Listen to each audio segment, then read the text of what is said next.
Kemudian meningkat pada pukul 18.00 waktu Indonesia bagian Barat, yang menyatakan setuju 6,1% dan tidak setuju 93,9%. Kemudian terakhir kemarin sekira pukul 10 ya, 25 Mei 2025, yang menyatakan setuju cuma 5,8%, yang tidak setuju 94,2%. N-nya sudah 120, mungkin 129 atau 130 ribu. Itu mayoritas juga mengatakan ini pernyataannya adalah percaya dan tidak percaya apa yang disampaikan polisi atau Mabes Polri, kurang lebih sama, tapi bahasanya bukan setuju tidak setuju tapi percaya tidak percaya. Dan hasilnya adalah 88% mengatakan tidak percaya, 89 bahkan. Jadi saudara sekalian, sudah 130 ribu yang voting. Apakah Anda percaya dengan keterangan polisi bahwa ijazah Jokowi asli? Maka yang menyatakan percaya itu 8%, yang menyatakan tidak percaya 89%, dan ragu-ragu 3%. Ini juga seiring dengan tren ya, di mana kita tahu bahwa kepercayaan terhadap Jokowi turun terus. Mulai dari tahun lalu Desember 2024 sampai kemudian 17 Mei 2025 itu turun. Kepercayaan itu tinggal kira-kira 8% saja, 6% bahkan. Memang pesannya tuh jelas, clear, asli tidak asli. Tetapi masyarakat sudah memiliki pendapat yang undisputable bahwa mengarah kepada tidak asli. Itu persoalannya. Jadi mereka tidak berdebat. Tidak ada 58% melawan sekian persen. Tidak ada ini karena pendukung Ganjar, pendukung Anies atau pendukung siapapun.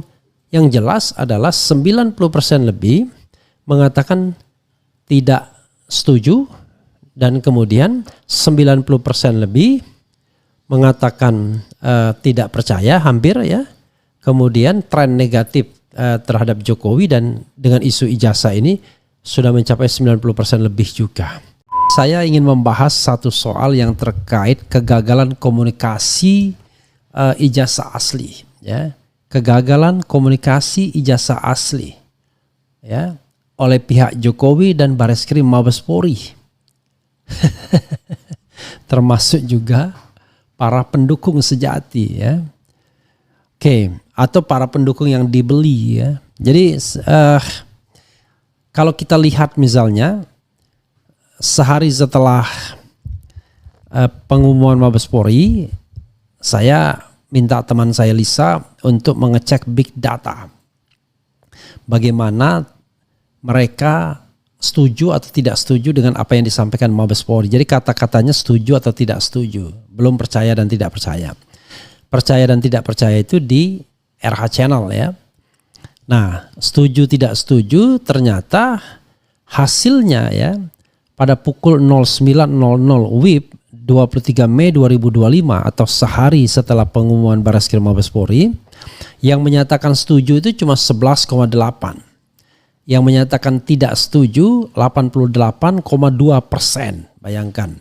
Kemudian meningkat pada pukul 18.00 waktu Indonesia bagian Barat, yang menyatakan setuju 6,1% dan tidak setuju 93,9%. Kemudian terakhir kemarin sekira pukul 10 ya, 25 Mei 2025, yang menyatakan setuju cuma 5,8%, yang tidak setuju 94,2%.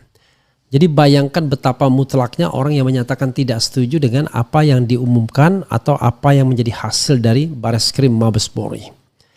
Ini big data, 2 juta data terakhir. Jadi diminta semaksimal mungkin menggunakan yang namanya mesin yang namanya program yang namanya Python. Itu yang dikatakan teman saya Lisa. Nah, tetapi di RH Channel juga sobat era sekalian, kita mengadakan polling sampai saat ini, walaupun kita tidak up lagi, tetapi N-nya sudah 120, mungkin 129 atau 130 ribu. Itu mayoritas juga mengatakan ini pernyataannya adalah percaya dan tidak percaya apa yang disampaikan polisi atau Mabes Polri, kurang lebih sama, tapi bahasanya bukan setuju tidak setuju tapi percaya tidak percaya.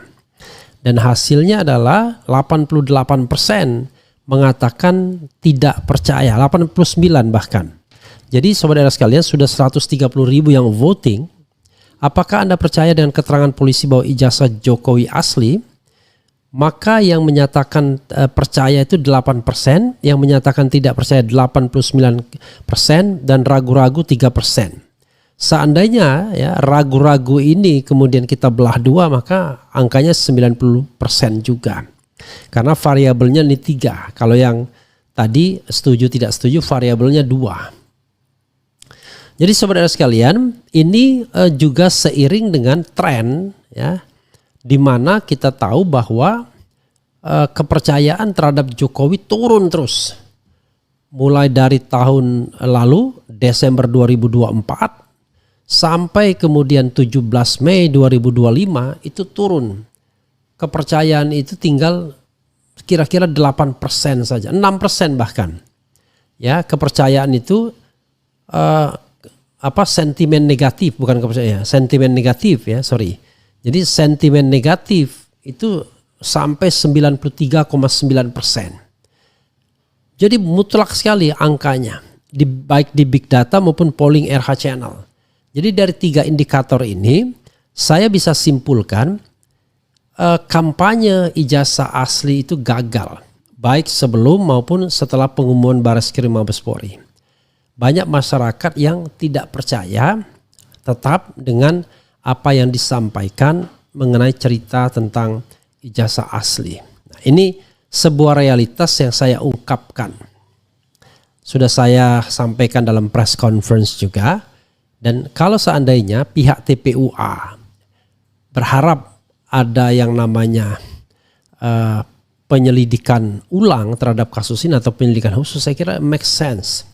Sekali lagi TPUA dan pihak-pihak yang berkepentingan.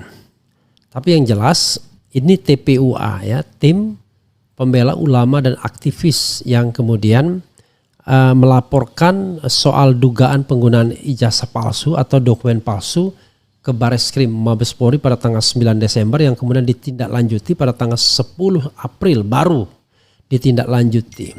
Yang kemudian membuat Egy Sujana merasa diperlakukan tidak adil.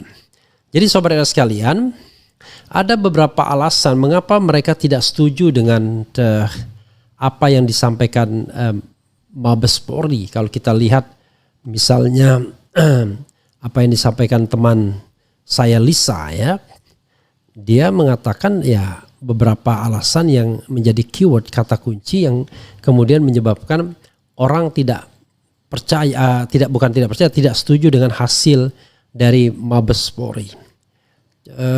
Berapa alasan itu? Jadi beberapa alasan itu misalnya adalah pernyataan tidak setuju, tidak percaya dengan hasil penelitian Bareskrim, masih banyak yang tidak jelas. Hasil penelitian Bareskrim tidak meyakinkan. Kemudian tidak menerima hasil ini, Bareskrim harus melakukan penelitian ulang. Tidak setuju dengan hasil penelitian Bareskrim, hasil penelitian Bareskrim tidak objektif. The question is ya, mengapa kemudian komunikasi politik atau hukum untuk meyakinkan masyarakat itu dianggap gagal? Ingat ya, data yang diambil ini adalah data dari big data, yaitu lintasan orang-orang yang terlibat di dalam hiruk pikuk media sosial. Kok cuma media sosial? Iya, kita tidak bisa mengambil orang yang tidak punya pendapat. Tapi jangan lupa, mereka yang bermain di media sosial itu adalah orang yang suka ngobrol dimanapun, warung kopi, diskusi dan lain sebagainya. Jadi sedikit banyak mereka juga bisa mempengaruhi orang-orang yang tidak bermain di media sosial. Tetap pertanyaannya, mengapa kemudian komunikasinya gagal? Saya sebenarnya mengundang seorang ahli komunikasi politik. Tetapi sayang, dia bilang saya sedang mengajar di universitas tertentu dan saya dilarang untuk ngomong keras-keras kepada Jokowi. Saya bilang hebat sekali Jokowi ini. Walaupun tidak lagi berkuasa tetapi tetap powerful. Nah itu menunjukkan luar biasanya de facto. Makanya kalau kita lihat kekuasaan de jure dan de facto. De jure Prabowo berkuasa, tapi de facto Jokowi masih sharing kekuasaan. Sehingga kalau kita mengkritik Jokowi dalam konteks ini wajar saja. Karena de facto dia masih berkuasa. Jadi kalau kita lihat politik itu ya tidak hanya soal de jure tapi juga de facto. Kalau hukum kan orang bicara de jure saja, siapa yang berkuasa. Tapi de facto siapa yang bisa mempengaruhi kekuasaan itu juga harus kita menjadi bahan kajian politik atau analisis yang tentu saja menarik untuk diungkapkan. Jadi saudara sekalian, kembali pada pertanyaan kenapa gagal? Ya, sayang saya tidak mendapatkan narasumber ahli komunikasi politik tersebut. Tetapi kalau saya sederhana,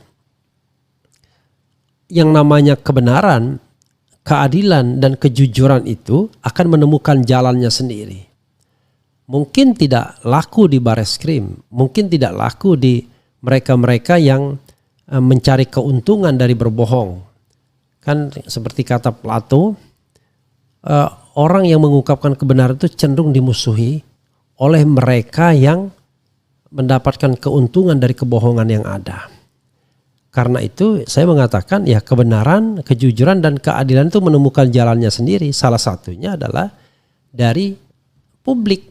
Publik yang tidak punya keinginan atau pretensi apapun. Kalau misalnya yang kita kutip adalah Roy Suryo, Dr. Tifa, Rismond dan lain sebagainya termasuk Egy Sujana, mungkin Anda akan dengan mudah mengatakan ya bedalah, mereka kan berkepentingan terhadap ini semua. Mereka kan benci sama Jokowi. Mereka kan sakit hati sama Jokowi. Tapi coba lihat yang dikatakan oleh teman saya Lisa. 90% ya, yang mewakili 2 juta pendapat kira-kira. Dan kalau dia bilang N-nya makin besar, sampelnya makin besar. Dan itu biasanya akan konsisten dan terbukti kan. Konsisten dengan polling saya. Konsisten dengan tren persepsi negatif, ya, sentimen negatif. Dan konsisten dengan kepercayaan atau ketidakpercayaan tepatnya ya, ketidaksetujuan terhadap Mabes Polri, kemudian ketidakpercayaan kepada polisi dan juga tren sentimen negatif. Bahkan UGM pun kena getahnya. Jadi saya juga berusaha membuat polling ya mengenai UGM misalnya, universitas yang bisa dibilang salah satu yang terbesar kalau tidak ingin dikatakan yang terbesar ya. Di sini, apakah Anda percaya keterangan UGM tentang keaslian ijazah Jokowi? 89K yang mengatakan percaya itu 8% saja, yang tidak percaya itu 89%, ragu-ragu 3%. Coba Anda lihat, kurang lebih sama kan distribusinya. Jadi kalau misalnya ternak ini mau membuat katakanlah membuat bandingan atau tandingan, berapa banyak energi yang mereka harus kerahkan. Nah kalau cuma sekedar komen dan lain sebagainya, komen itu kita tidak ukur berapa yang pro dan kontra di dalam satu video misalnya. Tetapi ini adalah big data 2 juta. Anda bayangkan kalau seandainya ada mobilisasi untuk pendapat yang percaya atau setuju. Atau yang sentimennya positif. Berapa energi yang harus dikeluarkan. Karena itu tidak bisa kita melakukan melawan massa yang begitu besar. Dan ini N-nya juga 89K. Jadi dari sini, dari 4 data ini konsisten kita mengatakan bahwa memang tingkat kepercayaan orang terhadap ijazah asli itu berkurang jauh. Orang mulai berpikir mengarahnya kepada, karena sederhana, ada satu kunci yang menurut saya gagal yang tidak bisa dihindari adalah ketidakberanian Jokowi untuk menunjukkan ijazah aslinya. Bahkan sampai pengumuman Bareskrim Mabes Polri. Kalaupun ditampakkan ijazah sokol aslinya dalam sudut kemiringan tertentu yang kemudian orang tidak bisa mengcapture-nya secara baik. Yang ditampilkan hasil fotokopian. Itu pun kemudian orang ketawa. Kok fotokopian ada lipatan di tengah? Ini katanya ijazah atau duit.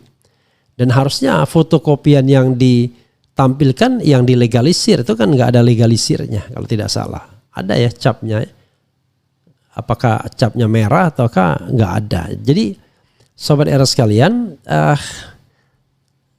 jadi kegagalan komunikasi itu salah satunya adalah Karena ketidakberanian untuk menampilkan sesuatu yang esensial. Yang esensial itu apa? Ijazah itu sendiri. The diploma certificate itself, ya. Jadi karena tidak ditunjukkan ke publik even hingga saat ini setelah Bareskrim Mabes Polri mengumumkan, maka yang terjadi adalah orang kemudian tidak percaya ijazah Jokowi itu asli. Walaupun sudah dinyatakan secara hukum, ya, oleh Mabes Polri. Jadi pernyataan hukum saja itu tidak cukup. Ya, paling nanti itu untuk bahan lawyer, untuk eyel-eyelan. Bahan orang-orang yang pro barangkali Bareskrim untuk eyel-eyelan. Orang yang pro Jokowi untuk eyel-eyelan. Tetapi fakta di lapangan orang nggak percaya. Sekarang pertanyaannya adalah ketika masyarakat tidak percaya, maka yang terjadi adalah represi. Represi itu adalah bagaimana kemudian ini di stop dengan ancaman-ancaman. Salah satunya ancaman untuk dikriminalkan. Jadi sobat era sekalian, bayangkan, masa menyampaikan data pun diancam kriminalisasi misalnya. Padahal datanya real, datanya bisa dipertanggungjawabkan. Ada datanya tidak ngarang-ngarang. Ditampilkan ya kepercayaan pada UGM, polling terhadap UGM itu juga. Jadi semua data ditampilkan apa adanya as it is, ya. Tidak ditambahi dan tidak dikurangi, dan ini subjek tuh hari ini sampai sekira pukul 9.15 sekarang. Begitu sobat era sekalian. Oke. Kalau kita bicara tentang komunikasi politik, dua hal yang paling penting, aktor dan pesan, ya, aktor dan pesan politiknya. Aktornya tidak menarik. Mereka yang menyampaikan pesan bahwa ijazah asli itu bukan aktor yang dikenal pertama. Yang kedua, bukan aktor yang apalagi dikenal karena reputasi jujurnya misalnya. Sehingga lalu institusinya pun sebenarnya banyak dikritik. Maka ketika yang menyampaikan Bareskrim Mabes Polri, banyak orang yang kemudian tidak percaya. Nah, paling gampang adalah ya nanti kita tes lagi mana yang lebih percaya Anda, keterangan respon atau keterangan puslapor Mabes Polri, misalnya begitu. Kita akan lihat misalnya. Nah, yang kedua, message-nya, pesannya itu pesan yang ternyata memang pesannya tuh jelas, clear, asli tidak asli. Tetapi masyarakat sudah memiliki pendapat yang undisputable bahwa mengarah kepada tidak asli. Itu persoalannya. Jadi mereka tidak berdebat. Tidak ada 58% melawan sekian persen. Tidak ada ini karena pendukung Ganjar, pendukung Anies atau pendukung siapapun. Yang jelas adalah 90% lebih mengatakan tidak setuju. Dan kemudian 90% lebih mengatakan tidak percaya, hampir ya. Kemudian tren negatif terhadap Jokowi dan dengan isu ijazah ini sudah mencapai 90% lebih juga. Dan bahkan UGM pun kena imbas, 90% lebih orang tidak percaya dengan UGM. Kita lihat tuh sentimen negatif. 31 Desember 2024 baru 40,2%. Tetapi kemudian menjadi 95, sekian persen pada 17 Mei 2025 ya. Ya itu pokoknya data ditampilkan terus agak pelan-pelan ya biar orang membaca datanya agar kemudian mereka paham soal data ini. Kalau mau ditolak ya tolak aja, ini data ya. Jadi sobat era sekalian, sebuah data itu bisa ditolak kalau ada hal yang sebanding. Contoh ya, sebanding. Tidak apa-apa Anda membuat polling, let's say Anda membuat polling di apa aja lah. Pokoknya channel pendukung pemerintah. Tapi N-nya minimal harus 130.000. Biar apple to apple. Atau harus kalau dengan ini 89.000 misalnya. Harus jadi apple to apple. Tapi kalau N-nya cuma 2.000, 3.000 ya nggak bisa. Itu satu. Yang kedua, Anda bisa melakukan big data karena ini open source, terbuka. Silakan ambil Kalau Anda ambil sekarang bisa jadi ada pergeseran-pergeseran, tetapi biasanya tidak signifikan. Ya mungkin dari angka 95% jadi 94, 93 atau bahkan tambah 96 dan lain sebagainya. Coba lihat ya. Sentimen negatif itu per 23 Mei sudah diperbarui lagi rupanya. 23 Mei 95,8% sentimen negatifnya. Nah, silakan Anda mengambil ini karena ini adalah data sampai 2 juta data.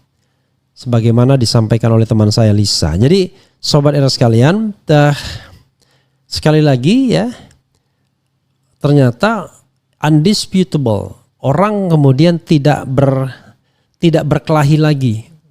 Jadi mayoritas mengatakan tidak percaya asli dan cenderung mengatakan palsu. Itu sebuah data yang kita tidak bisa deny karena berbagai sumber. Kalau Anda melakukan survei ya silahkan saja. Tapi survei berapa lama, dan kemudian kecenderungan survei adalah bisa ada titipan-titipan pertanyaan yang kemudian bisa membuat orang mislead. Contoh misalnya soal tingkat kepuasan. Bagaimana mungkin ada median tapi dikategorikan sebagai puas juga. Yaitu kata-kata cukup puas. Ya. Sangat puas, puas, cukup puas. Nggak bisa. Harusnya sangat puas, ya mulai dari tidak puas dulu ya, tidak puas, sangat tidak puas, kemudian cukup puas, kemudian puas, sangat tidak puas. Nah harusnya cukup puas itu adalah netral, 0 ya kan, tidak berpendapat harusnya karena itu mediannya. Ya, cara-cara seperti itu yang kemudian membuat kita lihat, waduh ini yang namanya survei sering merupakan penggiringan. Oke, kita coba ya, dan yang dilakukan oleh pendukung-pendukung ini adalah mengancam orang. Wah, bahkan seorang dosen dari UGM, ahli pidana mengatakan, kalau tidak percaya berhadapan dengan aparat. Lah, kok dosen kok begini? Dosen itu tidak mencari kebenaran formil, tapi kebenaran material. Sebagai seorang intelektual, kita harus bertanya, metode apa yang dipakai oleh Bareskrim untuk mengatakan asli dan tidak asli? Kan itu pertanyaannya. Masih banyak gugatan. Jadi tidak berarti kemudian, itulah kalau kita masuk tim hore-hore ya. Jadi tidak lagi kritis. Tapi apakah kemudian apa yang disampaikan Bareskrim itu totally incorrect? I don't know exactly. Karena dugaan saya, ya Pak Jokowi memang kuliah di UGM. Cuman masalahnya kan yang dipermasalahkan adalah ijazahnya. Apakah ijazahnya itu asli atau tidak? Karena banyak orang yang berkuliah bisa saja dia tidak punya dan tidak memiliki ijazah. Begitu sobat era sekalian. Oke, coba kita bacakan komentar sobat RH terkait dengan hal ini ya. Buat Jido yang ngawur-ngawur dihapus-hapus saja biar tidak menuhin kolom komentar ya. Kemudian ternyata polisi India kalah gaya, mayoritas rakyat Indonesia percaya ijazah Jokowi asli ya. Nggak apa-apa juga ya.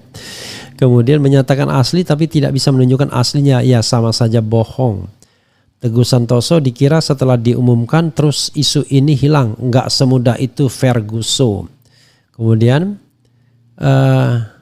saya lebih dari sangat tidak percaya hasil Bareskrim, nilai kurang dari 0. Ya apalagi misalnya tiba-tiba Bareskrim memberikan sebuah nasihat ya. Ini tidak, apa istilah dia ya, saya mencatat tuh. Apa tidak terlalu penting atau apa begitu ya. Tidak. Jadi ya kita kembali kepada pembangunan macam-macam. Saya kira itu sudah di luar konteks. Orang sampaikan saja hasil apa adanya. Ya, perkara kemudian bagaimana hasil tersebut ya. Apalagi misalnya kemarin saya lupa apa yang dituliskan itu. Saya tuliskan tanggapan dari Bareskrim dan memang terlihat bahwa ujung-ujungnya mengajak bersatu, membangun dan lain sebagainya, yang itu biasanya upaya untuk menghindari masalah yang sebenarnya.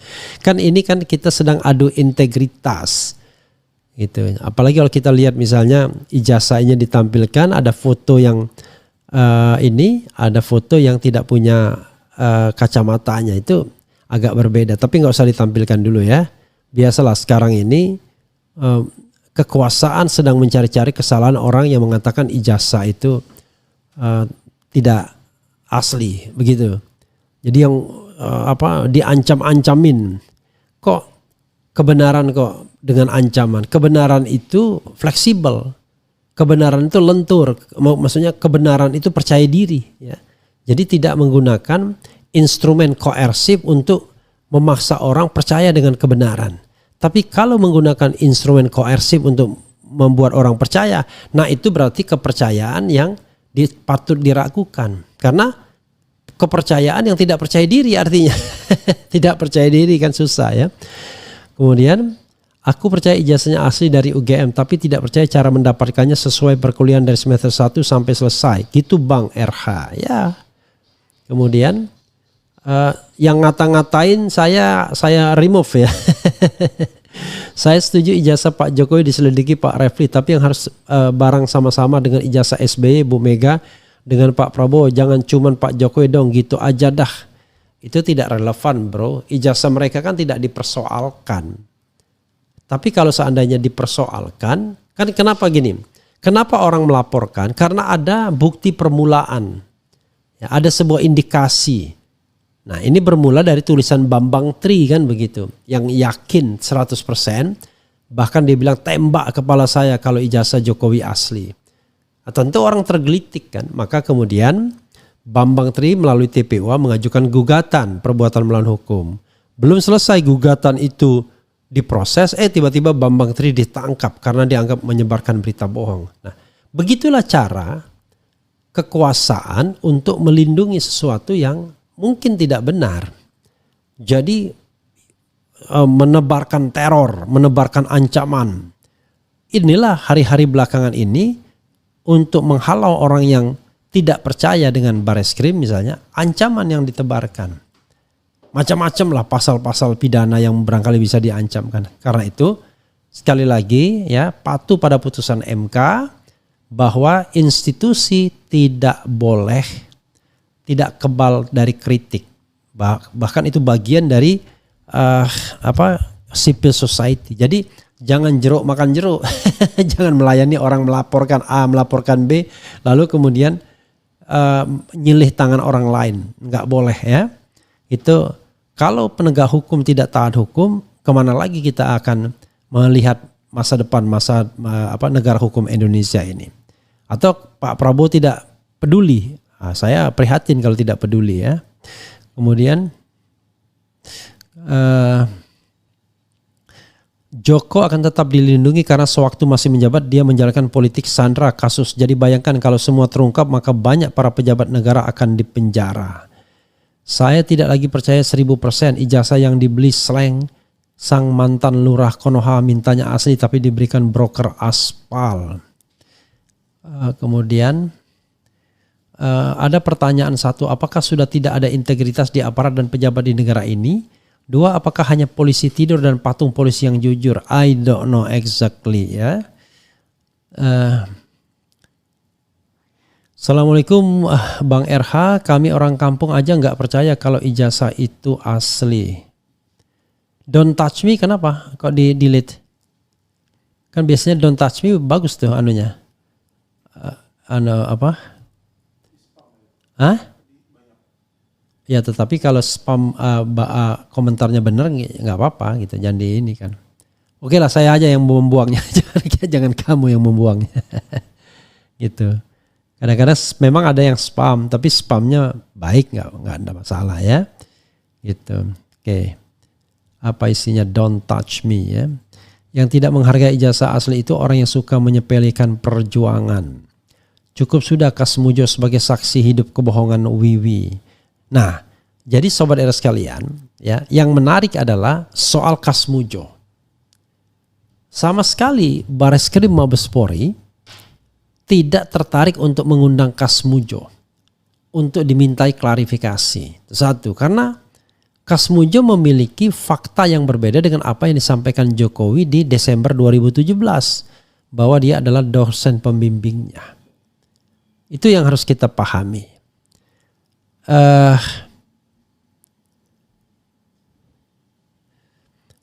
Kemudian itu Kas Mujo ya. Kemudian juga Rismond.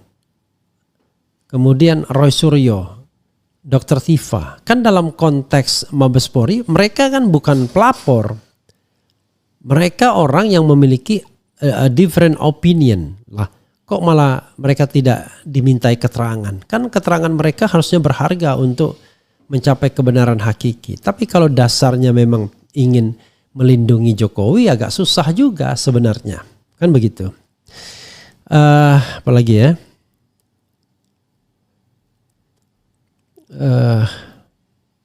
Hanya termul yang percaya, nggak ikutin penasaran, ikutin bosen and puyeng. Kenapa ya? Sudah tapi belum, asli tapi palsu. Tuntutan Komardin terhadap UGM kok mencurigakan. Jangan-jangan hanya untuk melegitimasi ijazah Jokowi. Nanti akan ditunjukkan semua data fake yang tidak diuji kebenarannya. Iya, saya ketika interview dengan Komardin agak aneh juga. Karena target dia adalah agar ini barang cepat. Dan kemudian apapun yang diputuskan UGM itu terserah apa putusan pengadilan. Ini agak mencurigakan juga sebenarnya. Kok begitu? Kan harusnya dia punya asumsi bahwa ijazah Jokowi itu palsu sehingga menyebabkan nilai rupiah anjlok dan lain sebagainya, isu ijazah ini. Kan harusnya begitu.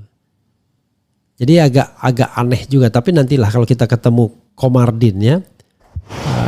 Karena ketika dia mengatakan apapun hasilnya lah, kok begitu? Nanti ketika dia disertakan, untung ada penggugat intervensi ya, Taufik, yang barangkali akan menjaga Komardin, jangan sampai kemudian Komardin justru menjadi sarana untuk melegitimasi ijazah itu dari. Oke. Bung RH coba undang Bung Effendi Ghazali yang pakar komunikasi ya, coba saya undang nanti. Karena tidak semua pakar itu mau ngomong apa adanya. Apalagi pakar yang lagi punya proyek. Aduh ampun dah. Aduh berat ya. Pakar yang lagi punya proyek ya, atau pakar yang barangkali malas ngambil resiko dan lain sebagainya gitu. Sehingga ketika nggak mau dia ya gitu. Atau pakar yang pilih-pilih panggung ada juga ya. Oke.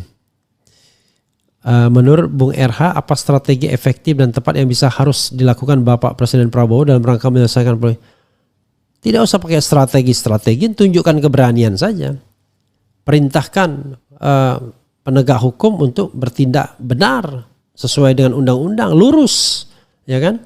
Nah, kalau dia melakukan penyelidikan ijazah asli tapi hanya pihak yang pro saja yang dia ambil datanya, tapi pihak yang kontra enggak, atau pihak yang punya potensi memberikan informasi berbeda tidak, ya itu patut dicurigai.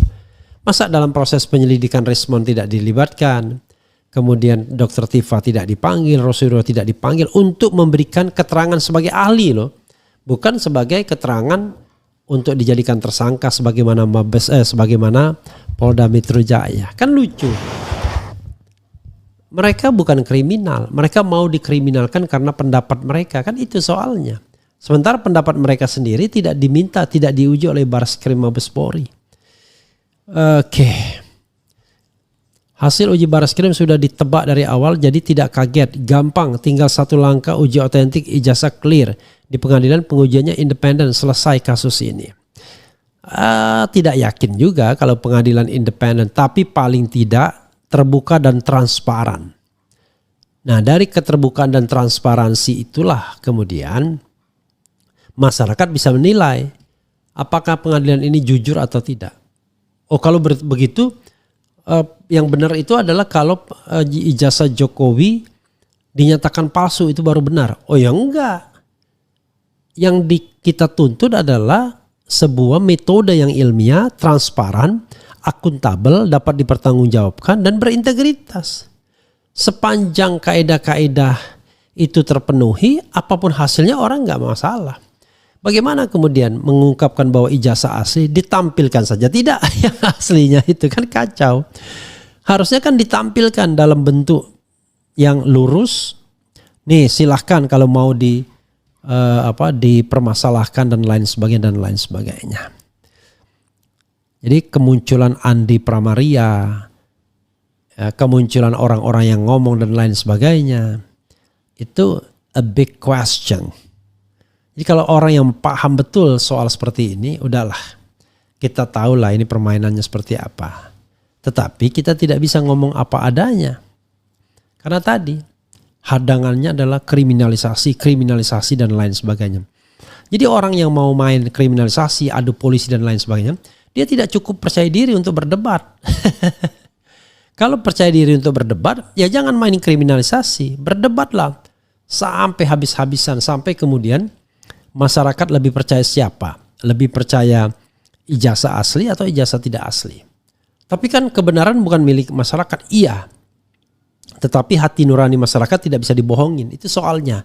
Karena dia menangkap keanehan-keanehan. Dan inilah yang harus diselesaikan oleh forum pengadilan. Bukan secara spio oleh Bareskrim. Kan Bareskrim kan cherry picking. Cherry picking itu adalah memilih informasi yang menguatkan. Tapi tidak mengolah semua informasi yang adalah informasi dari pihak-pihak yang diperkirakan ya bakal mendukung. Gimana coba? Mestinya informasi itu ya seimbang. Pihak pengadu juga diberikan kesempatan untuk menambah saksi dan ahli. Ini ahlinya kan nggak diperiksa sama sekali, seperti Rismon misalnya. Kan Bareskrim sudah menahan ijazah aslinya. Suruh Rismon lakukan penelitian, lalu kasih apa yang dia temukan. Suruh Dr. Thiva lihat ijazah aslinya yang sokol katanya asli itu ya, yang diserahkan Jokowi.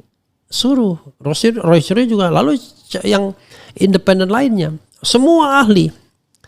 Tapi kalau Mabes Polri saja, wah itu ya sudahlah. Akhirnya apa? Ya digunakan oleh lawyer Mulyono, ya orang-orang Mulyono untuk kemudian melakukan sebuah kampanye. Ya, saking mereka nggak punya bahan untuk kampanye.